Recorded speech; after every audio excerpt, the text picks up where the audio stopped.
Fundamental અને બે technical કારણો દર્શાવ્યા છે જેના કારણે ભારતીય બજારમાં એક ઘટાડો આવી શકે છે. શું છે આ કારણો તેની વિગત સાથે જોડાયા છે મારા સહયોગી નીરજ કંસારા. જી નીરજ, શું રિપોર્ટમાં જણાવવામાં આવ્યું છે? જી, ખાસ કરીને જો મોર્ગન સ્ટેનલી અત્યારે એવું કહી રહ્યું છે કે ભારતીય બજાર અત્યારે એક લોંગ ટર્મ બુલ માર્કેટની અંદર છે, પરંતુ અહીંયા થોડા ઘણા એવા સંકેતો મળી રહ્યા છે જે સંકેતોને પગલે આ જે બુલ માર્કેટ છે એની અંદર થોડો ઘટાડો આવી શકે છે. જોકે ઘટાડાની સાથે સાથે મોર્ગન સ્ટેનલી એમ પણ કહી રહ્યું છે કે ભારતીય બજારનો જે બુલ માર્કેટનો જે આખો પાથ છે, જે આખી જર્ની છે, એના હજી આપણે મિડવે પર જ પહોંચ્યા છે, એટલે હજી ઘણી લાંબી એવી તેજી આવવાની બાકી છે. અને ખાસ કરીને એમણે એવું પણ કહ્યું છે કે જો જ્યારે પણ ઘટાડો બજારમાં આવે છે તો આજે કન્ટિન્યુઅસ લિક્વિડિટી ભારતીય બજારમાં આવી રહી છે એની પણ એક પરીક્ષા થશે. ઓકે, તેઓ બીજી બાજુ એવું પણ માની રહ્યા છે કે અત્યારે જે ઘણા બધા રોકાણકારો હાથમાં કેશ લઈને બેઠા છે, તો કોઈક મોટું ઘટાડો આવે તો આ ઘટાડામાં તેઓ આવીને પોતાના પૈસા પાર્ક કરવાનું પણ વિચારી શકે છે. એટલે એક તરફ જે અત્યારે લિક્વિડિટી કન્સિસ્ટન્ટલી આવી રહી છે એની તો પરીક્ષા થશે જ, પરંતુ એ પણ જોવાનું રહેશે કે અત્યારે જે બહાર સિસ્ટમની અંદર જે નાણાં છે એ લિક્વિડિટી માર્કેટમાં આવે છે કે નહીં. જોકે ક્યાંથી ઘટાડો આવશે એના વિશે જ્યારે તેમણે ચર્ચા કરી તો એમણે એક બહુ સ્પષ્ટ વાત કહી છે કે કોવિડ બાદ પહેલીવાર કદાચ એવું અહીંયા જોવા મળશે કે આપણને વૈશ્વિક ગ્રોથની અંદર થોડું ઘણું સ્લોડાઉન આવતું જોવા મળે. અને ખાસ કરીને વૈશ્વિક ગ્રોથ ઘટે છે તો તેમનું માનવું છે કે સ્થાનિક સ્તર પર અહીંયા આપણી અર્નિંગ્સની ઉપર ચોક્કસથી એની એક અસર આવતી જોવા મળી શકે છે. એટલે આ એક ચિંતાનો વિષય છે. અને બીજી તરફ તેમનું કહેવું છે કે રાજ્ય કક્ષાએ જે ખર્ચ અત્યારે વધતા જોવા મળી રહ્યા છે અમુક રાજ્યોની અંદર, એ પણ એક ચિંતાનું કારણ કદાચ આવનારા સમયની અંદર અહીંયાથી આપણા બજારો માટે બની શકે છે. એટલે આના પર એક ખાસ નજર રાખવાની છે.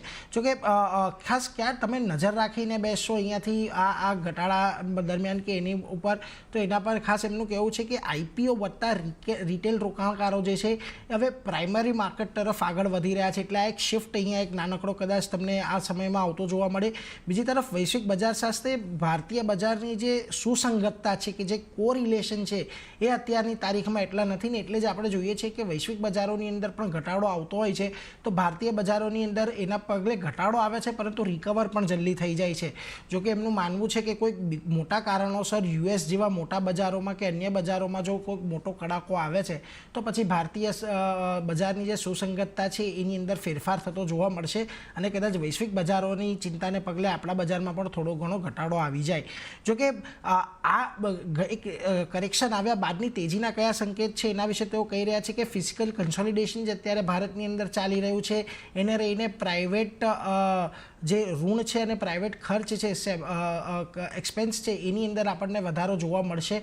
અને જો એ વધારો જોવા મળે છે તો સ્વાભાવિક છે કે આવનારા સમયમાં આપણને અર્નિંગ્સનો ગ્રોથ પણ વધતો દેખાય. બીજી તરફ ભારતીય પરિવારોની અંદર જે અત્યારે સ્ટોક હોલ્ડિંગ છે જે એક કદાચ અત્યારના લેવલથી વધતું જોવા મળે તો અહીંયાથી કદાચ એક ફંડામેન્ટલ ચેન્જ વધારે આવી શકે છે. એટલે ખાસ કરીને જેવી રીતે અત્યારે દરેક બેન્કો દરેક ઘરની અંદર એક એફડી હોય છે, એવી રીતે જો દરેક ઘરોની અંદર સ્ટોક હોલ્ડિંગ શરૂ કરવામાં આવે તો પણ કદાચ એક મોટો ચેન્જ આવતો જોવા મળી શકે છે. અને ત્રીજું કારણ એ કે ભારતની અંદર જે પ્રકારે ભારતનું ભારણ જે છે વેટેજ વૈશ્વિક બજારની અંદર વધી રહ્યું છે, તો આ વધતા ભારણને કારણે જે વધુ અલોકેશન ભારતીય કંપનીઓની અંદર કે ભારતીય બજારમાં થાય તો પણ એક આગળની આપણને તેજી જોવા મળી શકે છે. જોકે આ દરમિયાન તેઓ ફાઇનાન્શિયલ, ટેકનોલોજી આ બે સેક્ટર પર ઓવરવેટ છે, એની સાથે જ કન્ઝ્યુમર ડિસ્ક્રિશનરી અને ઇન્ડસ્ટ્રીયલ પર ઓવરવેટ છે અને આ સિવાયના બીજા બધા જે સેક્ટર્સ છે ત્યાં આગળ થોડા તેઓ અંડરવેટ ચાલી રહ્યા છે. એટલે એક થોડા વૈશ્વિક ચિંતાઓને લઈને કદાચ આપણા ભારતીય બજારની અંદરનો જે બુલરન છે એની અંદર કદાચ થોડો ઘણો આપણને અટકતો જોવા મળી શકે, પરંતુ ભારતીય જ કારણો હશે કે જ્યારે આ બુલરનને ફરી પાછી કન્ટિન્યુ કરતું દેખાશે એવું મોર્ગન સ્ટેનલી અત્યારે કહી રહ્યું છે. જી નીરજ, ઘણો આભાર તમારો આ નોટને જણાવવા બદલ.